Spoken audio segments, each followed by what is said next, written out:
DNA results zembadde mulindiriranga ebbanga zifulumye era mu kufuluma eyateeka omulamba ku kijja kya Kafeero aguggyeko nze njogedde nze mwana omuwala mu maka ebivudde mu DNA ku baana ba Kafeero muganda wange byewuunyisa. Ku baana ababadde enkuyanja balonzeemu abaana bana. Oh my God.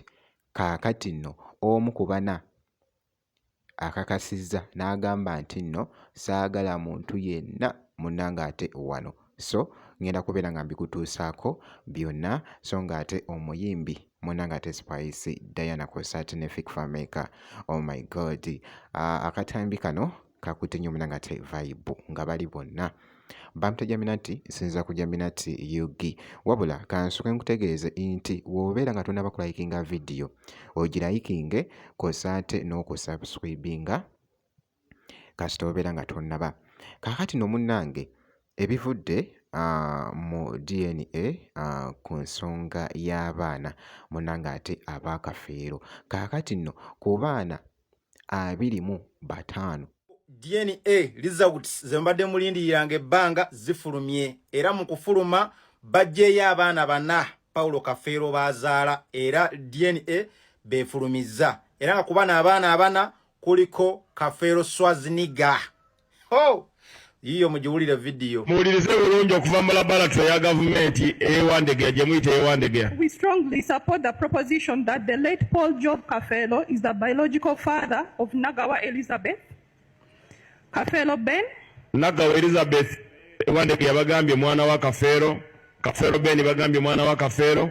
Kafeero Simon Peter. Kafeero Simon Peter. And Kafeero Thomas. And Kafeero Thomas. Be bana bana. So out of 25,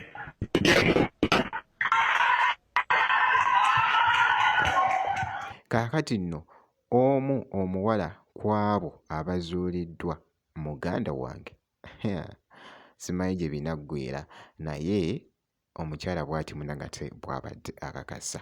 eyateeka omulamba ku kijja kya Kafeero aguggyeko nze njogedde nze mwana omuwala mu maka ogu senga w'abaana ogu ali mu nnyumba za Kafeero azitaddemu abapangisa buli ali ekyagwe yapangisa ennyumba era nga bikutte nnyo munange ate akati ku social media. abaana ba Kafeero beewo bana boolaba ku baana 25 DNA bali bawandudde wasigadde bana kuliko omuwala Nagawa kuliko Peter kuliko Ben ne Thomas. Ekikibwe abakazi nyongedde bawanikira tya kuliko n'abadduka nga bo bakirabirawo waliwo baana babafaanana be bali Kafeero byayimbako ndi bakuteza olubbobo nikakumalayo. Bannange tewali tteeka lyonna likkiriza kuwakanya bivudde mu DNA kubanga waliwo kyolaba nga kyo nedda. Waliwo kyolaba nga kyo nedda. Tewali tteeka likkiriza kuwakanya bivudde mu DNA.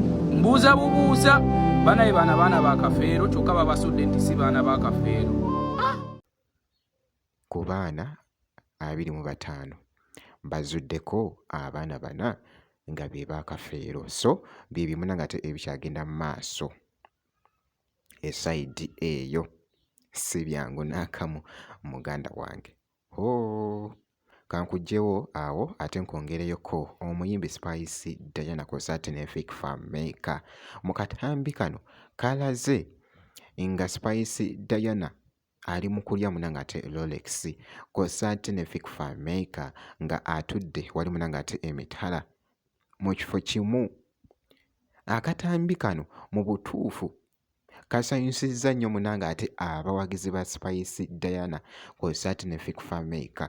Muganda wange weetaaga munanga ate akadde osooke okeetegereza bulungi, ngenda kakuzannyiramu mu ntandikwa paka mu nkomerero.